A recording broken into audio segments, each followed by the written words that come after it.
ಅಧ್ಯಕ್ಷರಾದ ಸುಜಾತರವರೇ, ಉಪನ್ಯಾಸಕ ಮಿತ್ರರೇ, ಪೋಷಕರೇ, BCom ಕಂಪ್ಲೀಟ್ ಮಾಡೋದಿರ್ತಕ್ಕಂಥ ವಿದ್ಯಾರ್ಥಿಗಳೇ, ಸದ್ಯಕ್ಕೆ ಪ್ರಥಮ PUC ಮತ್ತು ಪ್ರಥಮ BComಗೆ ಅಡ್ಮಿಷನ್ ಆಗಿರ್ತಕ್ಕಂಥ ವಿದ್ಯಾರ್ಥಿಗಳೇ, ದ್ವಿತೀಯ PUCನಲ್ಲಿ ಮತ್ತು ಸೆಕೆಂಡ್ ಥರ್ಡ್ ಇಯರಲ್ಲಿ ಓದ್ತಾ ಇರ್ತಕ್ಕಂಥ ವಿದ್ಯಾರ್ಥಿಗಳೇ, ನಮ್ಮ ನಾನ್ ಟೀಚಿಂಗ್ ಸ್ಟಾಫು ಮತ್ತು ಎಲ್ಲರಿಗೂ ಪೇರೆಂಟ್ಸ್ ಎಲ್ಲರಿಗೂ ಕೂಡ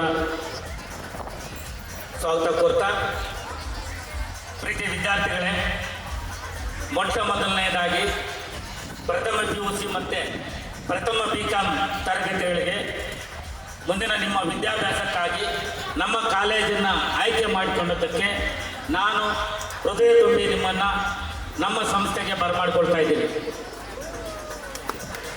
ಪ್ರೀತಿಯ ವಿದ್ಯಾರ್ಥಿಗಳೇ, ಸಂಸ್ಥೆಗಳು ಬೇಕಾದಷ್ಟು ಇರುತ್ತೆ. ಅದರಲ್ಲಿ ನೀವು ಆಯ್ಕೆ ಮಾಡಿಕೊಳ್ಳೋದಕ್ಕೆ ಸಂಸ್ಥೆ ಸೇರೋ ತನಕ ನಿಮ್ಮೊಂದು ಆಯ್ಕೆ ಇರುತ್ತೆ. ನೀವು ಬೇರೆ ರೀತಿಯಲ್ಲಿ ಬೇರೆ ಬೇರೆ ರೀತಿಯಲ್ಲಿ ಕೂಡ ಯೋಚನೆ ಮಾಡಿಬಿಟ್ಟು ಸಂಸ್ಥೆಗಳಾಗಿ ಆಯ್ಕೆ ಮಾಡ್ಕೊಳ್ತೀರಾ.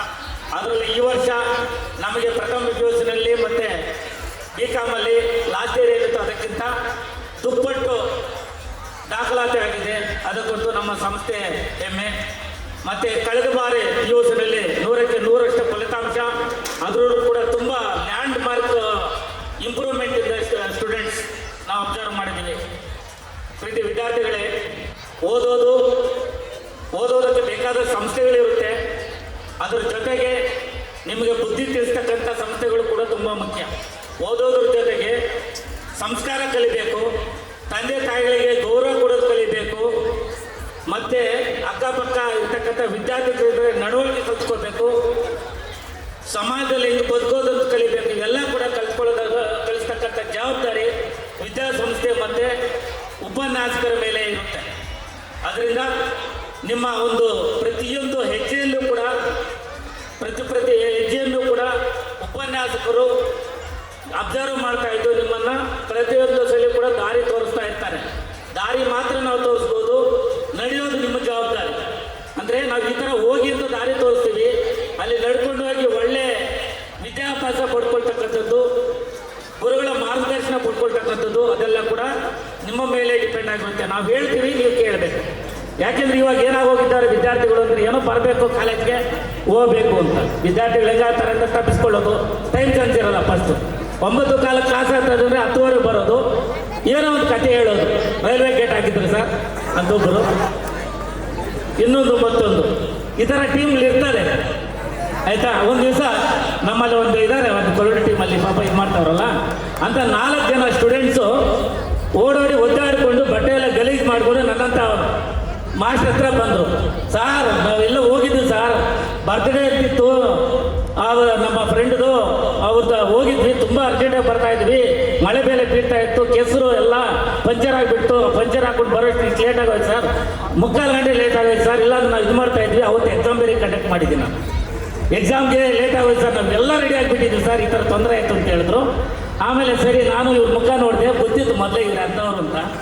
ಸರಿ ಆಯಿತು ಅಂತೇಳಿ ಅವತ್ತು ಕ್ಲಾಸ್ ಕಳಿಸ್ಬಿಟ್ಟು ನಾಳೆ ಟೆಸ್ಟ್ ಕೊಡ್ತೀನಪ್ಪ ಅಂತ ಹೇಳ್ಬಿಟ್ಟು ಕಳಿಸ್ಕೊಟ್ಟೆ. ಫುಲ್ ಖುಷಿಯಾಗಿ ಹೋದರು, ಹ್ಯಾಪಿಯಾಗಿ. ಬೆಳಗ್ಗೆ ಎಕ್ಸಾಮ್ ಸರ್ ಬರೀತೀವಿ ಸರ್ ಅಂತ ಬಂದರು. ನಾನು ಒಂದು ಆನ್ಸರ್ ಶೀಟ್ ಕೊಟ್ಟು ಕ್ವಶನ್ ಏನು ಕೊಟ್ಟಿದ್ದೆ ಅಂತಂದರೆ, ನಿನ್ನೆ ನೀವು ಫಂಕ್ಷನ್ಗೆ ಬರ್ತಾ ಇರಬೇಕಾದ್ರೆ ಕಾರಿನ ಯಾವ ಚಕ್ರ ಪಂಚರ್ ಆಗಿತ್ತು ಅಂತ 4 ಜನನ 4 ಸಪ್ರೇಟ್ ರೂಮ್ಗಳಲ್ಲಿ ಕೂರುತ್ತೆ. ಆ ಕ್ವಶನ್ನು ಯಾವ ಜಾಗದಲ್ಲಾಗಿತ್ತು, ಯಾವ ಚಕ್ರ ಆಗಿತ್ತು, ಎಲ್ಲಿ ಪಂಚರ್ ಆಗುತ್ತೆ, ಎಷ್ಟೊತ್ತ ಟೈಮ್ ತಗೊಳ್ತಾ ಇರೋದು. ಈ ಕ್ವಶನ್ ಬರ್ತದೆ ಅಂತ ಯಾರಿಗೂ ಗೊತ್ತಿರಲಿಲ್ಲ. ಅವ್ರು ಗೊತ್ತಿದ್ದು ಒಂದೇ, ಪಂಚರ್ ಆಗಿತ್ತು ಅಲ್ಲಿ ತಪ್ಪಿಸ್ಕೊಂಡ್ವಿ, ಇವತ್ತು ಕ್ವಶನ್ಸ್ ಕೇಳ್ತಾರೆ ಅಂತ. 4 ಜನ, ಒಬ್ಬರು ಎಡಭಾಗದಲ್ಲಿ ಲೆಫ್ಟ್ ಬರೀತಾರೆ, ಒಬ್ಬರು ರೈಟ್ ಬರೀತಾರೆ, ಹಿಂದೆ ಬರೀತಾರೆ, ಮುಂದೆ ಬರೀತಾರೆ, ಒಬ್ಬನು ಮಾಲೂರು ಬರೀತಾನೆ, ಇನ್ನೊಬ್ಬರು ಕೋಲಾರ ಬರೀತಾನೆ. ಆ ಆನ್ಸರ್ ಶೀಟ್ ಎತ್ಕೊಂಡಾಗ 4 ಜನ 5 ಜನ ಅವ್ರು ಏನಿದ್ದಾರೆ ಎಲ್ಲ ಟೀಮ್ನು ಕಲಿಸಿ ಮುಂದೆ ಇಟ್ಕೊಂಡ್ರೆ ಆವಾಗ ರಿಯಾಲಿಟಿ ಗೊತ್ತಾಗೋದ್ರಿಂದ ಟೀಚರ್ಸ್ ನಾವು ತುಂಬ ಮೋಸ ಮಾಡ್ತೀವಿ ಅಂತ ತಿಳ್ಕೊಬೇಡಿ, ಯಾಮಾರಿಸ್ತೀವಿ ಅಂತ. ನಮ್ಮಂಥ ಬುದ್ಧಿವಂತ ಉಪನ್ಯಾಸಕರು ಕೂಡ ಇರ್ತಾರೆ. ಅದರಿಂದ ಯಾಮಾರಿಸೋದು ಅಷ್ಟು ಈಸಿ ಅಲ್ಲ. ವಿದ್ಯಾರ್ಥಿಗಳು ತಮಾಷೆಗೆ ಹೇಳ್ತಾ ಇರೋದಲ್ಲ. ಯಾಕೆಂದ್ರೆ ನಾವೇನು ಗೊತ್ತಾ, ಮೊಬೈಲ್ ಕೈಯಲ್ಲಿದೆ, ಮೊಬೈಲ್ ಕೈಯಲ್ಲಿ ತಕ್ಷಣ ಚಾರ್ಜ್ 30% ಆದರೆ ಏನು ಹುಡುಕ್ತೀವಿ, ಚಾರ್ಜರಲ್ಲಿ ಆವಾಗಲೇ ಸ್ಟಾರ್ಟ್ ಮಾಡ್ಕೊಳ್ತೀವಿ. ಯಾಕೆ? ಮೊಬೈಲಲ್ಲಿ ಚಾರ್ಜ್ ಆಗಿಬಿಟ್ರೆ ಕಷ್ಟ ಆಗುತ್ತೆ ಮೊಬೈಲ್ ಇಲ್ಲದೆ ಇದ್ರೆ ಅಲ್ವಾ. ಅದೇ ಮಾರ್ಕ್ಸ್ ಏನಾದರೂ 30 ಬಂದರೆ 20 ಬಂದರೆ ಏನು ಹುಡುಕ್ತೀರಾ? ಇಲ್ಲ, ಪುಸ್ತಕ ಹುಡುಕಲ್ಲ, ಕ್ವಶನ್ಗೆ ಆನ್ಸರ್ ಹುಡುಕಲ್ಲ. ನೋಡಿ ಏನಿದೆ ಈ ಇದಕ್ಕಿರ್ತಕ್ಕಂಥ ಶರ್ತೆ ಅದಕ್ಕೂ ಇರಬೇಕಲ್ಲ. ಮೊಬೈಲಲ್ಲಿ 10% ಬಂದರೆ ಹೋಯ್ತಾ ಬಿಡ್ತೀರ, ಮಾರ್ಕ್ಸ್ 10 ಬಂದರೂ ತಲೆ ಕೆಡಿಸ್ಕೊಳ್ಳಲ್ಲ. ಎಕ್ಸಾಮ್ ಬಂದ್ಬಿಟ್ಟ ಬೆಳಗ್ಗೆ ಯೋಚನೆ ಮಾಡಿದೆ ಏನು ಗೊತ್ತಾ, ರಾತ್ರಿಯಿಂದ ಸಾಯಿಬಾಬನ ಕೈಯಿಂದ ಕೇಳ್ಕೊಳ್ಳೋದು, ಗಣೇಶನವ್ರದ್ದು ಕೇಳ್ಕೊಳ್ಳೋದು, ರಾತ್ರಿಯಿಂದ ಸ್ಟಾರ್ಟು. ನಾನು ಏನಾದ್ರು ಮಾಡಿ ಕಾಪಾಡಪ್ಪ, ಗಡ್ಡೆ ಹಚ್ಚಿಸ್ಬೇಡಪ್ಪ ಸಾಕು, ಎಕ್ಸಾಮ್ ಪಾಸ್ ಆಗ್ಬಿಟ್ರೆ ಸಾಕು. ಅದ್ರ ಬದಲು ಆ ದೇವ್ರನ್ನೆಲ್ಲ ಕರೆದುಕೊಳ್ಳೋ ಬದಲು ಪುಸ್ತಕದಲ್ಲಿರ್ತಕ್ಕಂಥ ಆನ್ಸರ್ಸ್ ಹುಡುಕಲ್ಲ. ರಾತ್ರಿ ಕೂತ್ಕೊಂಡು ಈ ಕ್ವಶನ್ ಕೊಟ್ಟರೆ ಏನು ಆನ್ಸರ್ ಅಂತ ಯೋಚನೆ ಮಾಡಲ್ಲ. ಸಾಯಿಬಾಬಾ ಬರ್ತಾನ ಅಥವಾ ಗಣೇಶ ಬರ್ತಾನ ಅಥವಾ ಇನ್ನೊಂದು ದೇವರು ಬರ್ತಾರ, ಅನ್ನಮ್ಮ ಬರ್ತಾರ ಅಂತ ಈ ಥರ ಯೋಚನೆ ಮಾಡ್ತೀವಿ. ಇದು ಬೇಕಾಗಿಲ್ಲ. ಅದರಿಂದ ದಯವಿಟ್ಟು ಓದಿನ ಕಡೆ ಗಮನ ಹರಿಸ್ತಕ್ಕಂಥದ್ದು ತುಂಬ ಮುಖ್ಯ. ಕೊನೆಗಾಲದಲ್ಲಿ ಏನೂ ಮಾಡೋಕ್ಕೋಗಿ ಏನೂ ಮಾಡೋದಲ್ಲ. ಯಾಕೆಂದರೆ ನಿಮ್ಮ ತಂದೆ ತಾಯಿ ತುಂಬ ಕಷ್ಟಪಟ್ಟು ಓದಿಸ್ತಾ ಇರ್ತಾರೆ. ಅವರ ಆದಾಯದಲ್ಲಿ ಒಂದು ಅರ್ಧ ಪಾಲು ನಿಮಗೆ ಮಕ್ಕಳಿಗೋಸ್ಕರ ಎತ್ತಿಟ್ಟಿರ್ತಾರೆ.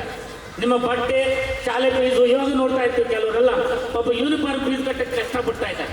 ಇಂಥದ್ದೆಲ್ಲ ತಲೆಯಲ್ಲಿ ಇಟ್ಕೊಳ್ಳಿ.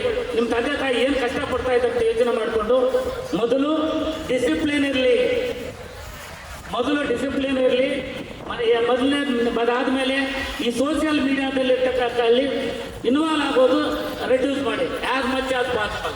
ಇಲ್ಲಾಂದ್ರೆ ಅದು ತುಂಬ ನಿಮ್ಮ ಜೀವನನ ನಿಮಗೆ ಅರಿವಿಲ್ದಂಗೆ ಸಾಯಿಸ್ತಕ್ಕಂಥದ್ದು ಆ ಸೋಷಿಯಲ್ ಮೀಡಿಯಾ. ಬೇರೆ ಎಲ್ಲೋ ಇರ್ತಕ್ಕಂಥವ್ರ ಜೊತೆ ಸ್ನೇಹ ಬೆಳೆಸೋದು, ಅದರಿಂದ ಹಾಳಾಗೋದು ಬೇಡ. ಇವೆಲ್ಲ ಮೈಂಡಲ್ಲಿ ಇಟ್ಕೊಳ್ಳಿ. ನಿಮಗೆ ಶುಭ ಆಗಲಿ ಅಂತ ಹೇಳ್ತಾ ಧನ್ಯವಾದ ತಿಳಿಸಿ ನನ್ನ ಭಾಷಣ ಮುಗಿಸ್ತೇವೆ.